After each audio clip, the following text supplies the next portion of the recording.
জাতীয়তাবাদী আইনজীবী ফোরাম কর্তৃক আজকের এই সংবাদ সম্মেলনটি অত্যন্ত ব্যতিক্রমধর্মী এবং গুরুত্বপূর্ণ বলে আমরা মনে করি। বাংলাদেশ জাতীয়তাবাদী আইনজীবী ফোরাম শুধু একটি দলীয় পেশাজীবী সংগঠন নয়, বাংলাদেশ জাতীয়তাবাদী আইনজীবী ফোরামের দায়িত্ব রয়েছে বাংলাদেশের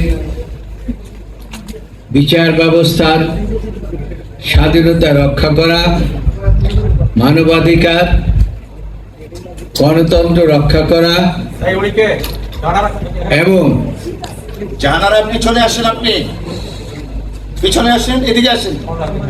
আইনজীবীদের সবসময় স্বার্থ সংশ্লিষ্ট বিষয় নিয়ে তারা তাদের দায়িত্ব পালন করে থাকেন।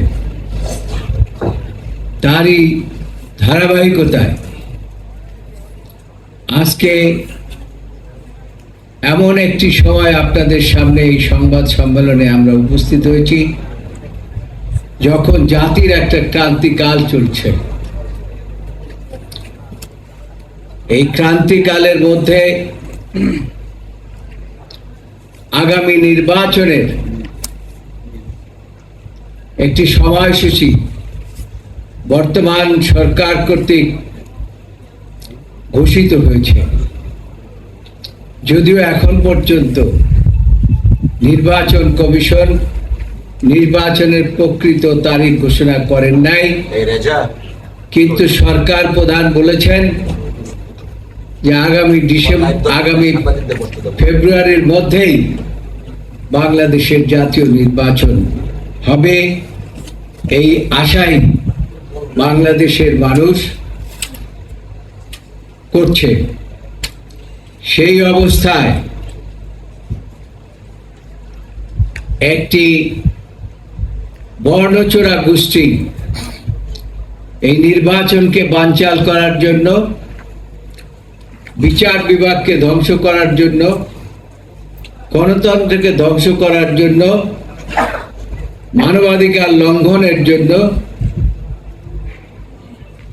তারা আস্তে আস্তে সুসংগঠিত হওয়ার চেষ্টা করছে। সব দিক বিচার বিশ্লেষণ করে আমরা কয়েকদিন পর্যন্ত এ বিষয়ে আমরা আমাদের নেতৃবৃন্দ, কর্মীবৃন্দ সকলে বিষয়টি তাদের দৃষ্টিগোচরে নিয়েছে এবং সেজন্যই আজকে আমরা মনে করছি যে সাংবাদিকরা জাতির বিবেক, তারা এই দেশের মঙ্গল চায়, তারা বিচার বিভাগের স্বাধীনতা চায়, তারা গণতন্ত্রের মুক্তি চায়। কাজেই তাদের সামনে আমাদের উপস্থিত হওয়া একান্ত প্রয়োজন। সেই লক্ষ্যে আজকে আমরা এই সাংবাদিক সম্মেলনের আয়োজন করেছি। প্রিয় সাংবাদিক ভাই ও বোনেরা, আপনারা অবগত আছেন যে বৈষম্য বিরোধী ছাত্র আন্দোলনের সময় যুবদলের কর্মী আব্দুল কাইয়ুম আহাদকে হত্যার অভিযোগে সাবেক প্রধান বিচারপতি ABM খায়রুল হককে পরবর্তীকালে সম্প্রতি গ্রেপ্তার করা হয়েছে। এছাড়া তত্ত্বাবধায়ক সরকার ব্যবস্থা বাতিল করে তার বেআইনি রায় এবং অন্যান্য কার্যকলাপ এবং বিশেষ করে রায় জালিয়াতি অভিযোগে তার বিরুদ্ধে আরো অনেক মামলা প্রস্তুতি চলছে এবং চলমান আছে। প্রিয় সাংবাদিক ভাই ও বোনেরা, আইনজীবী বন্ধুগণ, গত 11ই আগস্ট 2025 হাইকোর্ট বিভাগে একটি ইজলাসে যা ঘটেছে তা আপনারা সকলে অবগত আছেন এবং তা বিচার বিভাগের ইতিহাসে আমরা মনে করি, আমরা আশা করি আপনারাও মনে করেন যে একটা কলঙ্কজনক অধ্যায়, যেটা আইনজীবীদের, সাংবাদিকদের, এদেশের জনগণের কোনো অবস্থাতেই কাম্য নয়। জনাব খায়রুল হককে এত অপরাধ করার পরেও তার গ্রেপ্তারের মাত্র 15 দিনের মাথায় তদন্তকালীন মামলা প্রত্যাহারের আবেদন শুনানিকালে ফ্যাসিস্ট শেখ হাসিনার দোসর বঙ্গবন্ধু আওয়ামী আইনজীবী পরিষদের নেতৃবৃন্দ আদালতে অপেশাদার আচরণ করেছেন, পূর্ব পরিকল্পিতভাবে হট্টগোল সৃষ্টি করে বিচার কার্যের পরিবেশ বিঘ্নিত করেছেন, উদ্দেশ্যমূলকভাবে বিচার বিভাগকে বিতর্কিত করার জন্য ষড়যন্ত্র করেছেন পলাতক ফ্যাসিস্ট আওয়ামী লীগ এবং তার দোসররা একত্রিত হয়ে। আদালতকে অসম্মান করে যে আচরণ তারা করেছেন তা বিচার বিভাগের জন্য অত্যন্ত অমর্যাদাকর। এর চেয়ে দুঃখজনক হলো সাধারণ আইনজীবীদের হেনস্থ ও লাঞ্ছিত করা, যেটা তারা করেছেন। সুযোগ সন্ধানীদের মাধ্যমে গোপনে ভিডিও ধারণ করে বেআইনিভাবে মিডিয়ায় প্রকাশ করে আদালতের মর্যাদা হানি করেছেন। ফ্যাসিস্ট সরকারের বিদায়ের পরে আমরা বিশ্বাস করি যে আদালত মোটামুটিভাবে তারা তাদের দায়িত্ব পালন করে যাচ্ছেন। আদালতের পবিত্র অঙ্গনে বিজ্ঞ অ্যাটর্নি জেনারেলের সময় চাওয়াকে অসম্মান করা এবং আইনজীবীদের উপর হামলা করে বিশৃঙ্খল সৃষ্টি করাকে সাধারণ মানুষ এবং সচেতন আইনজীবী সমাজ পূর্ব পরিকল্পিত উদ্দেশ্যমূলকভাবে মনে করে। প্রিয় আইনজীবী বন্ধুগণ এবং প্রিয় সাংবাদিক বন্ধুগণ, খায়রুল হক বাংলাদেশের গণতন্ত্র, ভোটাধিকার হরণের স্থপতি, বিচার বিভাগকে দলীয়করণ, নির্বাচন ব্যবস্থাকে ধ্বংস করার প্রধান হোতা। এই ফ্যাসিস্টদের দোসর বিচারপতি রায়ের মাধ্যমে রাজনৈতিক উদ্দেশ্য সাধন করে স্বৈরাচার ও ফ্যাসিস্টদেরকে হৃষ্টপুষ্ট করেছেন।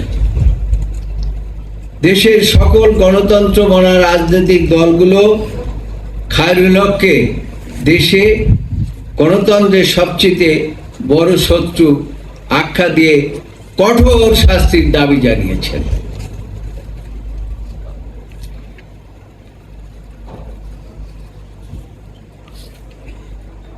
প্রিয় সাংবাদিক ভাই বোনেরা, এই খায়রুল হকের অপকর্ম এই দেশে মানুষকে, এদেশের জনগণকে খুবই হতাশ করেছে। একজন প্রধান বিচারপতি এই ধরনের কর্মকাণ্ড করতে পারে, এটা ভাবাও যায় না।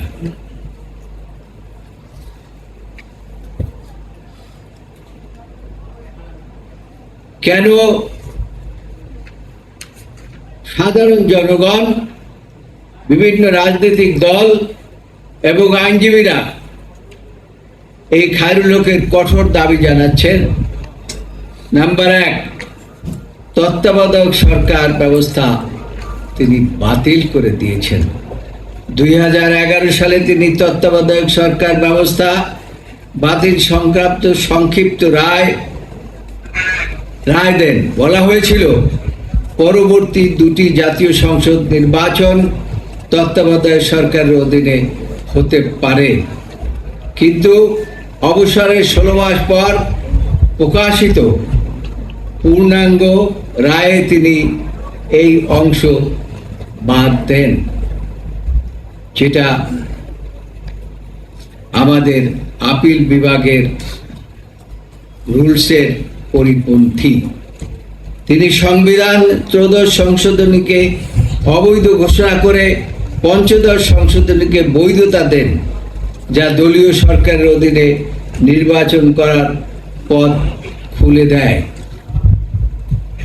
তবে এই ধরনের রায়ের মাধ্যমে সরকারের ইচ্ছারই প্রতিফলন হয়েছে। সরকার যেভাবে চেয়েছেন খায়রুল হকের রায় সেভাবেই প্রকাশিত হয়েছে। 2, সংবিধানের 5ম সংশোধনী অবৈধ ঘোষণা।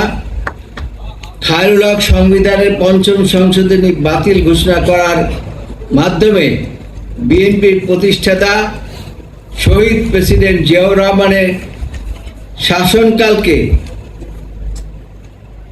শাসনকালের বৈধতা, বিএনপির রাজনৈতিক আদর্শিক ভিত্তিকে দুর্বল প্রমাণ করার ষড়যন্ত্র করে শেখ হাসিনাকে খুশি করেছিলেন।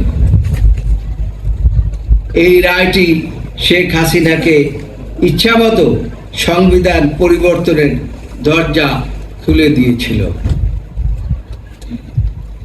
3, বেগম খালেদা জিয়াকে বাড়ি থেকে উচ্ছেদ করার সর্বপ্রকার ব্যবস্থা তিনি করেছিলেন। আপনাদেরকে, যদিও আমরা এখানে লিখি নাই, আপনাদেরকে জানাতে চাই, যেদিন বেগম খালেদা জিয়াকে বাড়ি থেকে বের করে দেন, আমরা সেদিন তার দ্বারে গিয়েছিলাম বিচারের আশায়। বলেছিলাম যে আপনি একটু আমাদেরকে 10 মিনিট শুনেন। তিনি বলছেন শুনতে হবে না, আমি বলে দিয়েছি। এটা যাহা মিথ্যা কথা বলেছেন আমাদেরকে, অথচ আমাদের বক্তব্য 10 মিনিট শোনার ওনার সৌভাগ্য হয় নাই। পরবর্তীতে আমরা জানতে পেরেছি তিনি নিজে বলেছেন যত তাড়াতাড়ি সম্ভব বেগম খালেদা জিয়াকে বাড়ি থেকে বের করে দিতে হবে। খায়রুল হক 2010 সালে প্রধান বিচারপতি থাকাকালীন অবস্থায় ক্ষমতার অপব্যবহার করে বিএনপি চেয়ারপারসন বেগম খালেদা জিয়াকে ক্যান্টনমেন্টের বাড়ি থেকে উচ্ছেদের রায় দিয়ে শেখ হাসিনাকে তার ইচ্ছা পূরণে সর্বতোভাবে সহায়তা করেছেন।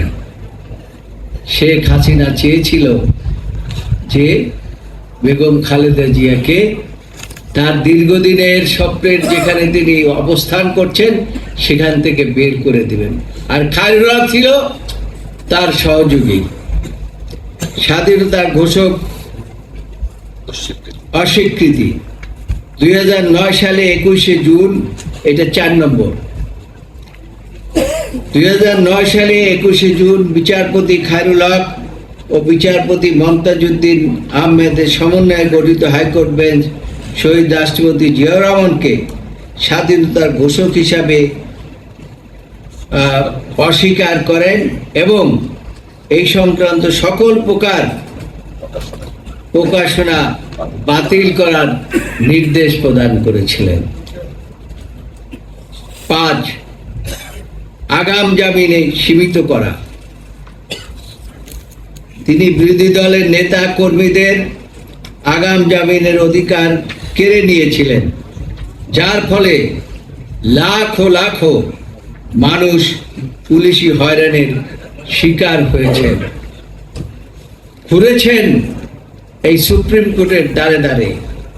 প্রকৃত বিচার দেখুন, যিনি মানুষের জামিনের অধিকার কেড়ে নিয়েছিলেন, আজ তিনি জামিন প্রার্থী। আল্লাহর বিচার একটা আছে। প্রিয় সাংবাদিক বন্ধুগণ, 6 নম্বর, ক্ষমতার অপব্যবহার। বিচারপতি থাকাকালে পরবর্তীতে আইন কমিশনের চেয়ারম্যান হিসাবে তার বিরুদ্ধে সরকারি বরাদ্দের অনিয়ম, ত্রাণ তহবিলের অর্থ গ্রহণ এবং ক্ষমতার অপব্যবহার একাধিক অভিযোগ রয়েছে এবং এই সম্পর্কে মামলা প্রস্তুতি চলমান। প্রিয় আইনজীবী ভাইয়েরা, প্রিয় সাংবাদিক ভাই ও বোনেরা, আদালতে বিশৃঙ্খলা শুধু আদালত ও বিচারপতিদের অবমাননা নয়, এটি সমগ্র জাতির প্রতি অবমাননা। আমরা এর তীব্র প্রতিবাদ জানিয়ে দোষীদের বিরুদ্ধে অবিলম্বে আইনগত ব্যবস্থা গ্রহণের জন্য সংশ্লিষ্ট কর্তৃপক্ষের নিকট উদাত্ত আহ্বান জানাই। আপনাদের মাধ্যমে আমাদের 3টি দফা দাবি আমরা পৌঁছে দিতে চাই। নাম্বার 1, প্রধান বিচারপতির নিকট আদালতের ভিতরে বিশৃঙ্খলাকারী দোসর আইনজীবী, স্বৈরাচারের দোসর আইনজীবী, বহিরাগত সন্ত্রাসীদের চিহ্নিত করে তাদের বিরুদ্ধে আইনানুগ ব্যবস্থা গ্রহণ, গ্রেপ্তার, বিচারের জন্য পদক্ষেপ নিতে আমরা বাংলাদেশের প্রধান বিচারপতির নিকট জোর দাবি জানাচ্ছি। একই সাথে আদালতের নিরাপত্তা শৃঙ্খলা রক্ষায় অবিলম্বে কার্যকর ব্যবস্থা গ্রহণের জন্য জরুরি ভিত্তিতে ব্যবস্থা গ্রহণের জন্য আমরা আহ্বান জানাচ্ছি। 2, বার কাউন্সিলের নিকট উন্মুক্ত আদালতে মাননীয় বিচারপতিদের সামনে বিশৃঙ্খলা সৃষ্টি, আদালতের প্রতি অবহেলা এবং সৎ সহকর্মী বিজ্ঞ আইনজীবীদের গায়ে হাত তোলা, পেশাগত অসাধারণ শাস্তি শামিল। তাই বাংলাদেশ বার কাউন্সিলের নিকট আইনজীবীদের এই অপেশাদার আচরণের বিরুদ্ধে পেশাগত ও শিষ্টাচার বিধিমালা অনুসরণে ডিসিপ্লিনারি অ্যাকশন গ্রহণ করতে সনদ বাতিল সহ আইনি পদক্ষেপ গ্রহণের জোর দাবি জানাচ্ছি। 3, সুপ্রিম কোর্ট বার অ্যাসোসিয়েশনের নিকট আদালতের এজলাসে বিশৃঙ্খলা সৃষ্টি করে বাংলাদেশ সুপ্রিম কোর্ট বার অ্যাসোসিয়েশনের সুনাম ক্ষুণ্ণ করা হয়েছে। আমরা সুপ্রিম কোর্ট বার অ্যাসোসিয়েশনের কাছেও প্রয়োজনীয় আইনানুগ পদক্ষেপ গ্রহণের দাবি জানাচ্ছি। প্রিয় সাংবাদিক বন্ধুগণ, 5ম সংশোধনী অবৈধ, তত্ত্বাবধায়ক সরকার পদ্ধতি বাতিল, জিয়াউর রহমানকে স্বাধীনতার ঘোষক হিসাবে অস্বীকৃতি জানানোর মাধ্যমে খায়রুল হক গণতন্ত্রের কবর রচনা এবং স্বৈরাচারের বীজ বপন করেছিলেন। আদালতের কাঁধে বন্দুক রেখে শেখ হাসিনা ধীরে ধীরে ফ্যাসিবাদের বট বৃক্ষ প্রতিষ্ঠা করেছিল। গত 17 বছর বিভীষিকাময়। প্রিয় সাংবাদিক বন্ধুগণ, বিভীষিকাময় আয়নাঘর, গুম, খুন, হয়রানি, মিথ্যা গায়েবী মামলা, সর্বশেষ গায়েবী মামলা এবং হাজার হাজার মায়ের কোল খালি করা ইত্যাদি, এবং সর্বশেষ জুলাই বিপ্লবে প্রাণঘাতী অস্ত্র ব্যবহার করে হাজারো ছাত্র জনতার মৃত্যুর জন্য স্বৈরাচারী শেখ হাসিনা তার দোসর ও বিচার বিভাগের অন্যতম সহযোগী দোসর খায়রুল হক সমানভাবে দায়ী। নতুন বাংলাদেশের জন আকাঙ্ক্ষা পূরণ আমরা খায়রুল হককে দৃষ্টান্তমূলক শাস্তি চাই। বন্ধুগণ, আপনাদেরকে এই মুহূর্তে আরেকটি বিষয় স্মরণ করিয়ে দিতে চাই। সেটা হচ্ছে এই যে বর্ণচোরা গোষ্ঠী যারা এখন খায়রুল হককে রক্ষার জন্য নেমেছেন, সেদিন বাংলাদেশের প্রধান বিচারপতি এস.কে. সিনহাকে বিদায় করা হয়েছিল। সেদিন আমরা তাদেরকে আহ্বান করেছিলাম, আসুন আমরা সকলে ঐক্যবদ্ধভাবে এটা প্রতিহত করি। কিন্তু সেই সময় এই বর্ণচোরারা এগিয়ে আসেন নাই। আজকে তারা যিনি দেশ ধ্বংস করেছেন, দেশের গণতন্ত্র ধ্বংস করেছেন, বিচার ব্যবস্থা ধ্বংস করেছেন, তাদের জন্য তাদের মায়া কান্না, এটা খুবই দুঃখজনক। এই জন্যই আমরা আজকে আপনাদেরকে এই কষ্ট দিচ্ছি।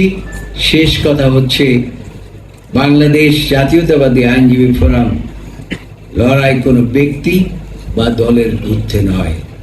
আমাদের লড়াই প্রিয় মাতৃভূমি বাংলাদেশের স্বাধীনতা ও সার্বভৌমত্ব রক্ষা, গণতন্ত্র প্রতিষ্ঠা, বিচার বিভাগের স্বাধীনতা ও মর্যাদা সমুন্নত রাখার লড়াই। আইনের শাসন, ন্যায় বিচার প্রতিষ্ঠার লক্ষ্যে আমাদের সংগ্রাম চলছে এবং এটা অব্যাহত থাকবে। পরিশেষে বিচার বিভাগের মর্যাদা সমুন্নত রাখার এই লড়াইয়ের পাশে থাকার জন্য বিজ্ঞ আইনজীবী এবং আপনারা যারা সাংবাদিক, আপনাদের সাংবাদিক বন্ধুরা, আপনাদেরকে আমরা পেতে চাই এবং আপনাদেরকে এতক্ষণ আপনারা আমাদের বক্তব্য শুনেছেন, এজন্য আপনাদেরকে ধন্যবাদ জানাই। আপনারা এই মেসেজটি জাতিকে পৌঁছে দেবেন, এটাই আমরা আজকে এই সংবাদ সম্মেলনে ধন্যবাদ। আপনাদের সকলকে ধন্যবাদ। যদি কোনো প্রশ্ন থাকে আপনারা করতে পারেন। আমাদের মহাসচিব প্রস্তুত আছে, তিনি সমস্ত প্রশ্নের জবাব। সভাপতি, একটা প্রশ্ন ছিল, বার কাউন্সিলের ভাইস চেয়ারম্যান বললেন যে বার কাউন্সিলের আচরণ করেছে যারা বলছেন, আমরা সেখানে দেখেছি ভেতর থেকে ওই মারামারির সময় আমরা ছিলাম, অনেক সিনিয়র আইনজীবীরাও বেরিয়ে আসছে, আপনারাও জানেন। আপনারা কোনো, যেহেতু তাদের সনদ বাতিলের কথা বলছেন, নিজেদের জায়গা থেকে কোনো নাম আপনারা সাজেস্ট করেছেন কিনা? হ্যাঁ। আরেকটি বিষয় হচ্ছে, এই খায়রুল হকের ইস্যুকে কেন্দ্র করে যারা করেছেন, আপনারা শুধু খায়রুল হককে জোর দিয়েছেন, এখানে কোনো পলিটিক্যাল ইনভলভ আছে কিনা? বিচার বিভাগের প্রধান ছিলেন খায়রুল হক সাহেব, সেই জন্যই তার এই রায়ের ফলেই দেশের গণতন্ত্র ধ্বংস হয়েছে, আয়নাঘর হয়েছে। শেখ হাসিনাকে ফেসিস্ট থেকে আরো ফেসিস্ট করার জন্য সাহায্য করেছে এবং তার রায়ের ফলেই হাজার হাজার মায়ের বুক খালি হয়েছে। সেই কারণেই আমরা আজকে তাকে দায়ী করছি।